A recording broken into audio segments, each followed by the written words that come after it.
What is going on, everybody? Welcome back to another episode of the podcast. Thank you so much for being here. If you guys are enjoying the content so far of the Define Success podcast, make sure you hit that subscribe button on your favorite podcast platform.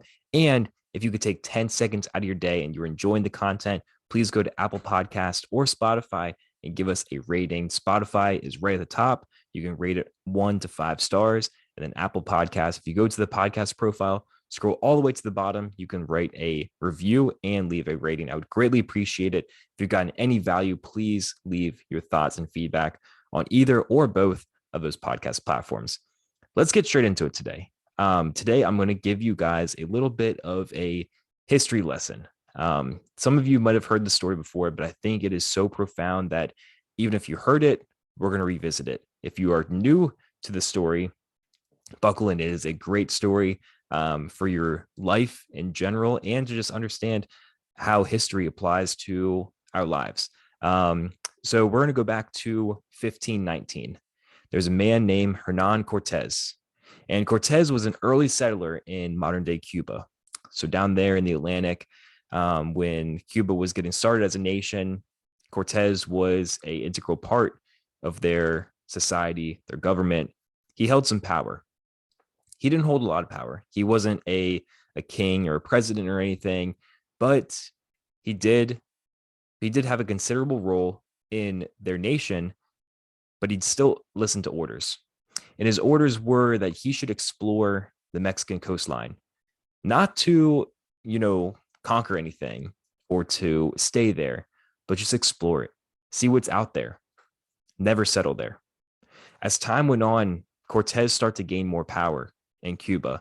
Some leaders were dying, there was some conflict, and he started to move up the ranks. So now he was only listening to one person, and that was the king. And as he grew as a person, as a leader, and had these ambitions himself, he decided to go against his previous orders. He wasn't just going to go to Mexico to explore. He was going there to take some land. So he not only wanted to take over Mexico, he wanted to go against the best. And at this time in the 1500s, the Aztecs were the best. Now, I'm sure you've heard about the Aztecs before. A lot of us have, whether it's from middle school education or whatever. The Aztecs were a powerful, powerful group. They owned many precious materials. They had a lot of money and a lot of technology for the time. And everyone wanted to beat the Aztecs. They knew what they had. They saw the fortresses. Everybody wanted to get inside the walls of the Aztecs, take them down, and conquer that land and take all of their belongings. You'd become rich, wealthy. You'd have all these things going for you. You'd be set for life. Now, due to their strength as a community and their barbaric tendencies, going against the Aztecs was basically a death wish. You knew that if you went to that coastline, you docked your boat, or you were coming from a different part of the Mexico area, and you stepped on Aztec land, you knew that you were going to die. And because of their barbaric tendencies, most of the time they were cutting you open alive. They weren't giving you an easy death. They were torturing you. It is a task that not many people attempted, but the people that did attempt, it was basically instant death. Nobody could compete to that, compared to the Aztecs at this time. And it was basically a death wish to get there. Now, Cortes was different. Cortes said, I want what's in there. I want it more than anyone that has ever tried it before, and I'm going to get it. But I need help. You can't take, on one of the most powerful communities, societies in the world with just one person, right? He didn't have the technology, the weapons that they did. He needed an army behind him. So he started to rally his troops in Cuba, and people truly believed that they could win. Cortes was a great leader. He was able to motivate them and show them that you can have all of the riches for yourself, for your family. We can all live here. Everything's already set up. This can be ours. Everybody's thinking, this sounds good. I want that. I want that life for me, my kids, my wife. I'm going to do it. So energy was at an all-time high. Everybody around Cuba was thinking, we're going to take down the Aztecs. Everyone truly believed that Cortes could lead them in and defeat them. So they get on the boats. They prepare. They get their weapons ready, their food, their supplies. Everybody's fired up, ready to go. They are ready to come in and take down the Aztecs. But as time went on, the ships got closer to the coastline, and the enthusiasm was out the window. Fear set in, and a lot of people were saying to Cortes and the other leaders, maybe we should turn around. When the boats finally docked, and it was time to step off onto land and go to work, go to war, basically, everyone wanted to go home. Everyone starts thinking about the lives that they had back home, the jobs they had, the kids that they left back home, their wife, maybe a girlfriend, maybe their home, the food that was on the table the night before. Everybody starts thinking about the comfort of their life before they dock that boat. They start thinking that my life wasn't that bad. I do not need to sacrifice this much to gain what the Aztecs have. It is not worth risking my life for. That was the energy that these people were giving off. And they're thinking, let's turn these boats around. Let's go home. I regret my decision. I don't want to be here. We're done. We don't need to do this. It is not a necessity for us. Cortes looked to his people and he made one simple order. He already rallied them up. He can't tell them anything that they haven't heard yet. There's one thing you could do. Where these people wanted to go home, they wanted to be back in the comfort of Cuba, back to their ordinary lives, living a life of mediocrity. Cortes instructed everybody to get off the boats. And he said 3 simple words that would change the course of his life, their lives, the legacy of these people. Burn the ships. Seconds later, these ships were on fire. The only way that these people can be transported back to Cuba, back home, were these boats. The boats were no more. They were on fire, in the water, gone. Minutes later, they're not able to get back on the boats. Their only way back is to fight. The only option for these people are to fight. There's no going back. You're either going to win or you're going to die trying. And as many of you know, the outcome of the story is Cortes and his people won this battle. They took over the Aztecs. They got all the land, all the treasure, because of 3 simple words: burn the ships.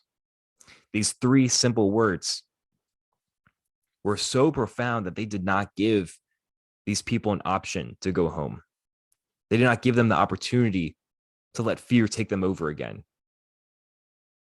Sink or swim. You can stand there as a sitting duck and let the Aztecs butcher you to death, or you can fight. There's no going back.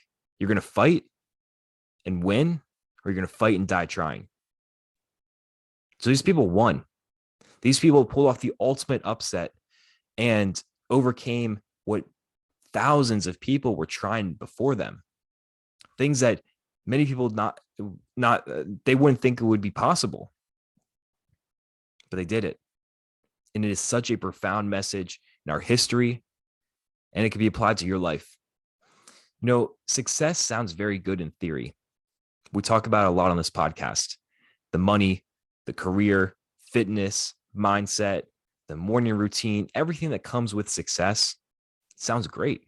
Everyone wants to live a life of financial freedom, with more money, more happiness, more options. Everyone likes the idea of success. And when you think of your definition of success, it's motivating. It sounds great. Everyone gets motivated about the actions that they want to take. But when it comes time to do the work, a lot of people fold. When it comes time to do that action, most people go back to their own ways. When it comes time for you to try that morning routine that we just talked about last week, if you fail, I'll just sleep in again. I'll sleep in the next day and the next day. When it comes time to start investing your money and you take a loss for your first day, I'm going to pull out. This is not for me. There are plenty of times in life that we want to take action, but when something doesn't go our way or fear sets in a little bit too far for our comfort, we're done. We back out. No more. not worth trying. Okay. Here are some examples. Let's say you left your job to start a new career as an entrepreneur. There's a business you've wanted to be starting. You finally left your job and went full commitment to the entrepreneur lifestyle. If you feel fear that this business is going to fail, you'll go back to that same low-paying career that you're miserable with. If you feel lonely every day, you're likely to just call your ex and go back to the toxic relationship. If you want to get fit, but you don't feel like dieting, you're probably going to sneak down to the kitchen at night and have that ice cream to satisfy your sweet tooth. People want comfort. People love having a security blanket. They love having an option in the back of their mind saying, if this doesn't go right, I'm going to turn around. I'm going to go back to where I was because that felt good. It felt safe. It felt like I didn't need to put out much energy or take much action. Everything that you want in life will be on the other side of fear. I'm sure you've experienced this before. Many of the most profound lessons that you've learned in your life so far, or some of the biggest achievements in your life, have been on the other side of fear. You don't want to take the action because you feel fearful. But once you do take that action, it's amazing. You learn something new. You do something great. You meet new people. Most people don't even do that. But you need to understand that when you feel that feeling of fear, it is there for a good reason. It's there because you need to overcome it, get past it, learn a lesson that's on the other side. The only thing that is holding you back from success, your goals, etc., is your level of commitment. And your lack of commitment is likely the result of too many options. And those examples I gave you, if you're tempted to go back to your same low-paying career, throw away your old work uniform. Maybe it's a suit that you used to wear to work every single day. Throw it away. Get rid of it, because every single time that you go into that closet and you see your work shirt, your work shoes, you're going to be tempted. Maybe I should go back. Maybe I should call up my boss and ask if my position is still there. Maybe I should just try it again. You're always going to be tempted if you see that, because every single time that something goes wrong in your new business, you're always going to want to go back because it was secure. It was comfortable for you. In the example about the relationship, you feel lonely. You want to go back with your ex. Delete your ex's number. Block them on social media. Anything you need to do to just get them out of sight, out of mind. Because you know if you go back, if you want that security blanket, you're going to be worse as a person. You got out of the relationship for a reason. Stay out. You don't need to go back in. You don't need to give it a second try. With being fit, if you're always tempted to go into the kitchen and eat something sweet, have a dessert, throw away every single piece of junk food, fried food, etc. in your kitchen. If you truly want to be fit, you want to commit to this lifestyle, throw it all away. Don't even give yourself an option to pursue that feeling. When you're in the grocery store, don't go in the aisle with the sugary cereals or the brownie mix. Stay on the outside. You know, they talk about the outside of the grocery store being the healthiest option. You have your produce, fruit, vegetables, chicken, milk, dairy. Stay out there. Don't go in the candy aisle, because as soon as you do, you're going to think, maybe I could do this once. That doing once turns into a weekly habit. And soon you'll never get fit because you always go back to your bad habits. You always go back to that security blanket. What the Cuban people did with Hernan Cortes was an ultimate upset. We think about upsets in sports where the odds are stacked against a team and they still win. If you want to pull off an upset in your life, and to be honest, we're all underdogs. You, me, the person next door, your mentor, family members, everyone is a mentor, because look at the successful people in life. It is 1% or less of people in our world are truly financially free, successful people. Do you know the top 1% of people in the world earn over $34,000? Sounds like not any money at all in the United States, because it's not going to get you very far in the United States. But if you go to different countries, you are loaded if you're making that kind of money. So Take that into perspective. The top 1% of the people in the world are barely making more than $30,000 a year. Success is very, very sparse in our society. It's rare. You can take over. You can become successful. You have the qualities inside of you, but it is an underdog story. The odds are stacked against you. The odds are not in your favor. But you can persevere. You can do it. You can accomplish it if you just make that commitment. Get rid of those options around you. You need to burn the ships in your life. Just as Cortes burned the ships for his army to go to war, burn the ships that you need in life. Get rid of the bad habits. Get rid of those toxic people in your phone. Delete the social media if you need to. Leave the job if it's not treating you well. Get rid of the things in life that are holding you back and commit to the things that are going to be good for you. Do not give yourself an option to go back. Do not give yourself an option to go home without a fight. Go big or go home. Win or die trying. That is what Cortes and his men did, and they won. I want you to master commitment to yourself and others and take action regardless of how you feel. You feel fear, you feel a lack of comfort, keep going. Keep pushing every single day. My call to action to you guys in this episode, think of how your life is right now. Think of where you are lacking commitment in different areas. Put a circle around it, write it down, and burn the ship. Burn the ship that is giving you an option to pull out, to go home. Burn it. Get rid of it. Whatever that may be, get it out of your life and start committing more, taking more action, and watch your life change in front of you. Thank you guys so much for listening. Again, please subscribe, leave a rating and review. I'll see you guys next episode.